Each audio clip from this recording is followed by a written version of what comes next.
ભગવદ્ ગીતા કહે છે, જ્યારે મન અશાંત થાય ત્યારે સાચું યુદ્ધ અંદર જ જન્મે છે, અને એ યુદ્ધ જીતવાનો માર્ગ પણ આપણું મન જ બતાવે છે.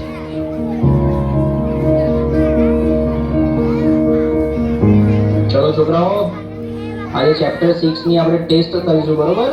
ટેસ્ટ પેપર સ્ટાર્ટ કરી બેસી જાઓ બધા. સાહેબ, હું પ્રયત્ન તો બહુ કર્યો, પણ જેટલું વાંચું છું એટલું ભૂલાઈ જવાય છે. મારું ધ્યાન બેસતું જ નથી. અરે ધ્યાન બેસાડવું પડે બેટા, આ રીતે તો એક્ઝામમાં તકલીફ પડશે. મને ખબર છે, પણ સાહેબ તમે જેટલું કહો છો યાદ રાખ, થોડું ભણી લે, પણ મને અંદરથી એવું લાગે છે કે હું કંઈ જ નહીં કરી શકું. અરે શાંતિ રાખ, થોડો શ્વાસ લે, પાણી પી, બધું ઠીક થઈ જશે. આટલી બધી ચિંતા ના કરીશ તું. ના સાહેબ, બધું હાથમાંથી નીકળી રહ્યું છે. મને સમજાતું નથી મારી જોડે શું થઈ રહ્યું છે.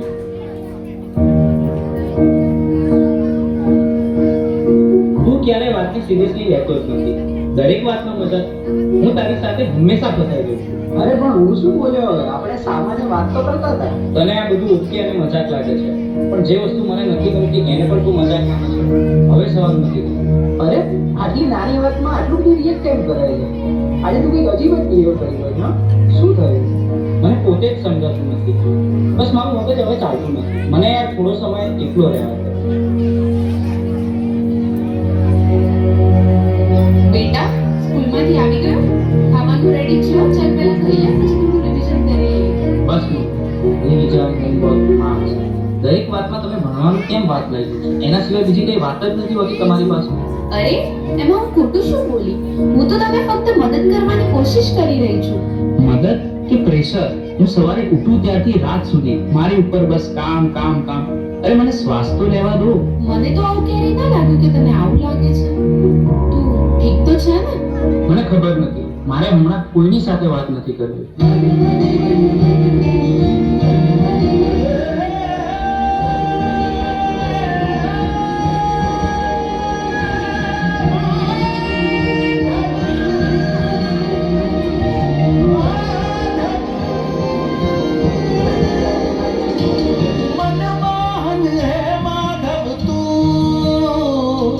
જીવ તરતારું, જીવ તરતારું, મનમોહન હે માધવ તું. જીવ તરતારું, જીવ તરતારું, તારા માર્ગનો એકલ પ્રવાસી હું, મારી નદીનો તું સાગર. આખું જગ તું તારો નિવાસી હું, ના હું મીરા કે મારી નૈયાનો આતમ ખલાસી તું કાના. મનમોહન હે માધવ તું. જીવ તરતારું, જીવ તરતારું, મનમોહન હે માધવ તું. જીવ તરતારું.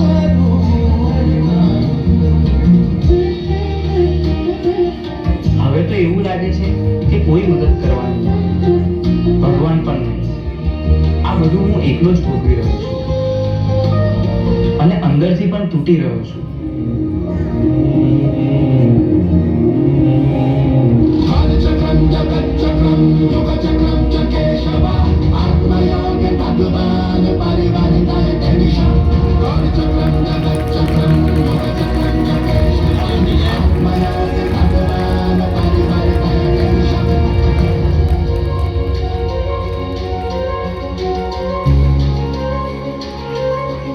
શા માટે તું આટલો ગભરાઈ રહ્યો છે?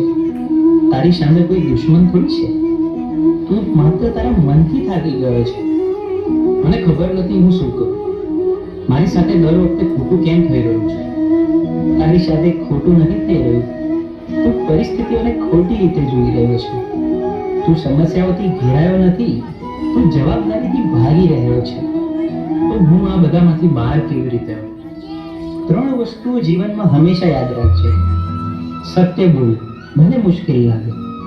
ધીરજ રાખ, કારણ કે ડર હંમેશા છેલ્લે ભાગી જશે. પોતાને દોષ ન દે, બદલાવ લાવવા તું પૂરતો છે. તારા અંદર જે પ્રકાશ છે એને જાગૃત કર, બાકી બધું પોતે જ ઠીક થવા લાગશે.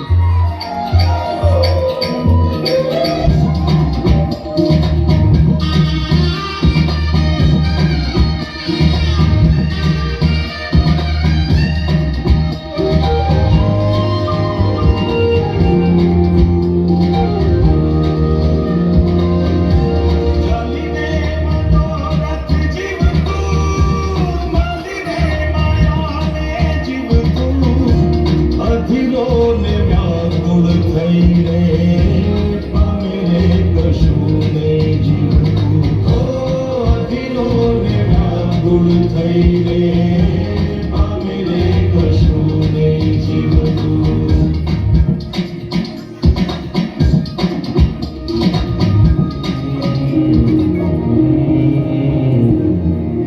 બહાર કઈ ખોટું નતું, રસ્તો તો અંદર જ હતો.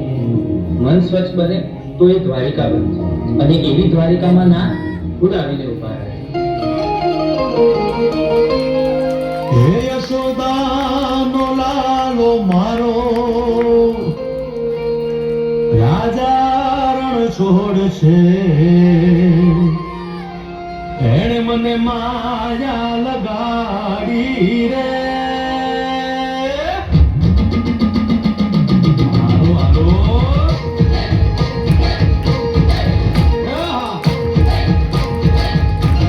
આવી જાઓ આવી જાઓ.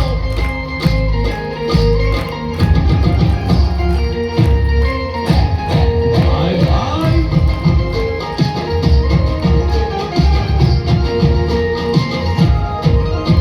એ દ્વારકાનો નાથ મારો રાજા રણ છોડ છે. એણે મને માયા લગાડી રે. દ્વારકાનો નાથ મારો રાજા રણ છોડ છે. એણે મને માયા લગાડી રે. એણે મને માયા લગાડી મારા વાલા. એણે મને માયા લગાડી મારા વાલા. મારે મને માયા લગાડી રે.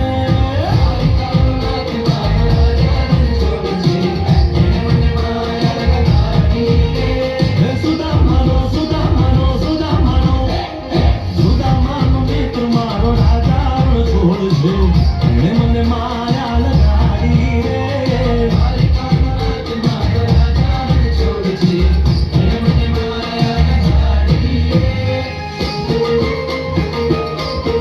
એ રમો રમો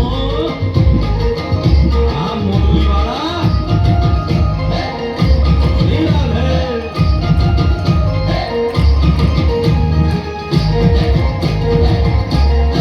ભાઈ ભાઈ